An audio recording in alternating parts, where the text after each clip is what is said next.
যেমন স্বদেশের প্রিয় প্রেম, তার চেয়ে রত্ন নাই আর। কিন্তু এই প্রাণের চেয়েও প্রিয় দেশ যখন ক্ষত বিক্ষত হয় স্বার্থ লোলুপ, হিংসাত্মক ও অহংকারী বিদেশিদের দ্বারা, তখন আর দেশ মায়ের সুশীতল শান্ত আঁচলের নিরাপদ আশ্রয়ে থাকা কলিযাপন করা সম্ভবপর হয় না। আর সেই কারণেই অত্যাচারিত দেশ মাতৃকার শান্ত কোল থেকে উঠে আসে বিপ্লবীদের খড়গাঘাত। কিন্তু যখন এই বিপ্লবের প্রত্যেক কণ্ঠকে বিনা বিচারে রুদ্ধ করে ব্রিটিশ সরকার, নর নারী নির্বিশেষে সকলের উপর চালায় অকথ্য অত্যাচার, তখন সেই দুর্বিসহ অবর্ণনীয় অত্যাচারের বিরুদ্ধে প্রাণচঞ্চল বিপ্লবীরা গিয়ে ওঠে।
পাগলা ভোলা দিরে দে প্রলয় দোলা, ওরে ও পাগলা ভোলা দিরে দে প্রলয় দোলা। কারুদ গুলা জোরসে ধরে হ্যাঁচ কাটারে, কারুদ গুলা জোরসে ধরে হ্যাঁচ কাটারে। মার হা ওই দড়ি হা কাঁদিনে দুন্দুবি ডাকটা পড়ে ডাক মৃত্যুকে ডাক জীবন পানে। তারা রইল উপকাপাট ভেঙে ফেল করলে লোপাট, রক্ত জমাট শিকল পূজার পাষাণ বেদী।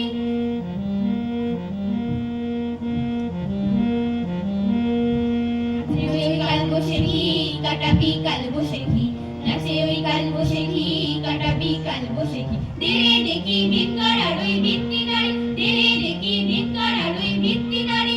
লাঠিমার ভাঙড়ে তালা যত সব বন্দিশালায়, আগুন জ্বালা ফেল পারি। লাঠিমার ভাঙড়ে তালা যত সব বন্দিশালায়, আগুন জ্বালা ফেল পারি। কারা রইল উপকাপাট ভেঙে ফেল করলে লোপাট, রক্ত জমাট শিকল পূজার পাষাণ বেদী, রক্ত জমাট শিকল পূজার পাষাণ বেদী, রক্ত জমাট শিকল পূজার পাষাণ বেদী।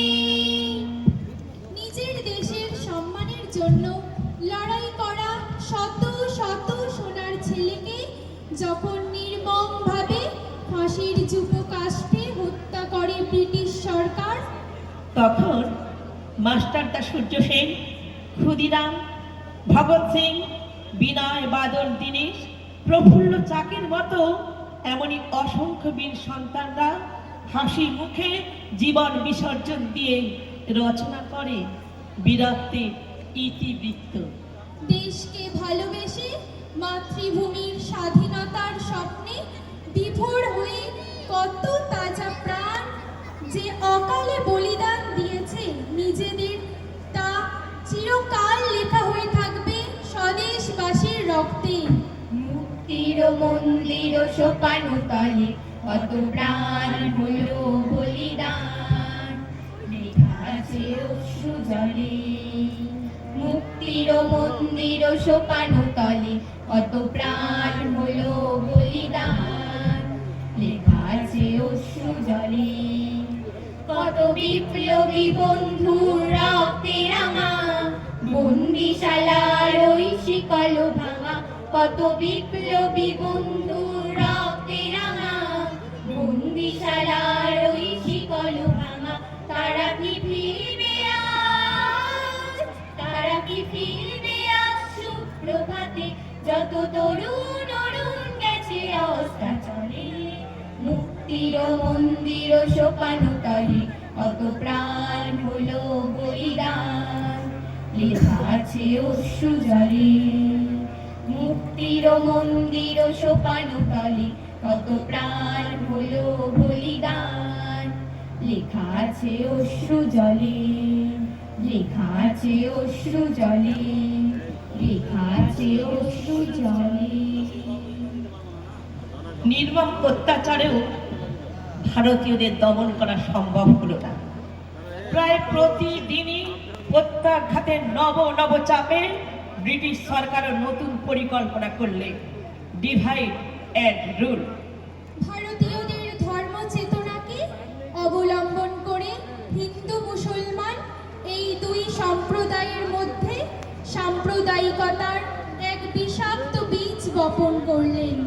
কবি কাজী নজরুল ইসলাম বললেন, দুর্গমগিরি কান্তার মোর দুস্তর পারাবার, লঙ্ঘিতে হবে রাত্রি নিশীতে যাত্রীরা হুঁশিয়ার, দুলিতেছে তরি ফুলিতেছে জল ফুলিতেছে মাঝি পথ, ছিড়িয়াছে পাল কে ধরিবে হাল, আছে কার হিম্মত, কে আছো জোয়ান হও আগুয়ান হাকিছে ভবিষ্যৎ, এ তুফান ভারী দিতে হবে পারি, নিতে হবে তরি পার।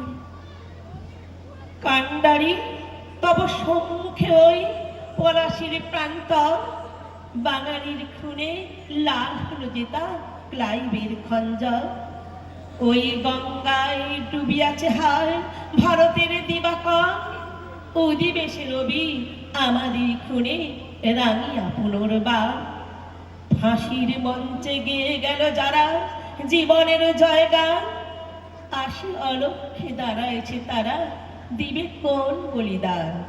আজি পরীক্ষা জাতির অথবা জাতের করিবে ত্রাণ, দুলিতেছে তরি ফুলিতেছে জল, কান্ডারি হুঁশিয়ার। ভারতবর্ষের স্বাধীনতা আন্দোলনে অবিসংবাদিত নায়ক হিসেবে যার নাম না করলেই নয়, তিনি হলেন আমাদের প্রাণের মানুষ, বাংলা মায়ের বীর সন্তান, যিনি উদাত্ত কণ্ঠে বলেছিলেন, give me blood I will give you freedom. তিনি হলেন নেতাজি সুভাষচন্দ্র বসু। এনারই দুঃসাহসিক পরিকল্পনায় আজাদ হিন্দ ফৌজ বাহিনী 1947 সালের আগেই খণ্ডিত অঞ্চলকে ব্রিটিশ মুক্ত করেছিল।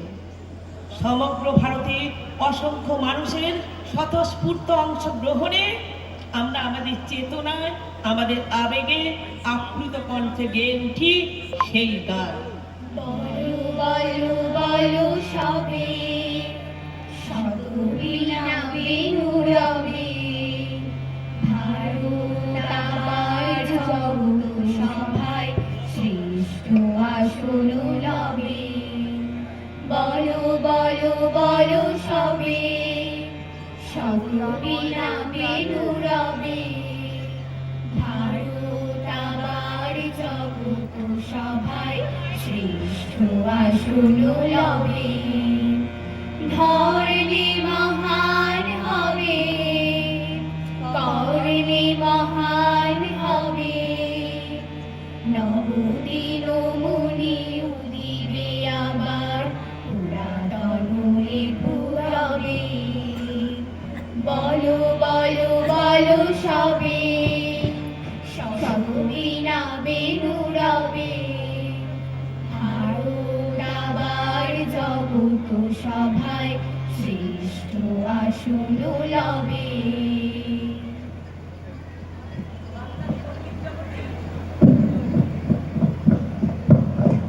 এক অন্যতম ব্যক্তিত্ব হলেন অতুল প্রসাদ সেন। তিনি বাংলা গানের ইতিহাসে ঠুংরি ধারার প্রবর্তক। তিনি দেশপ্রেম, ভক্তি ও প্রেমের গান লিখেছিলেন।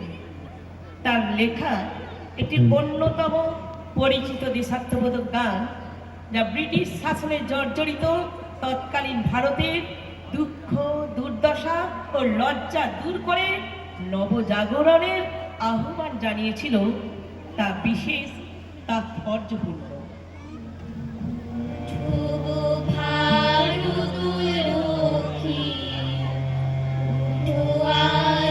জগত জনক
কাঁদিছে তব চরণ তলে 63 কোটি নরনারী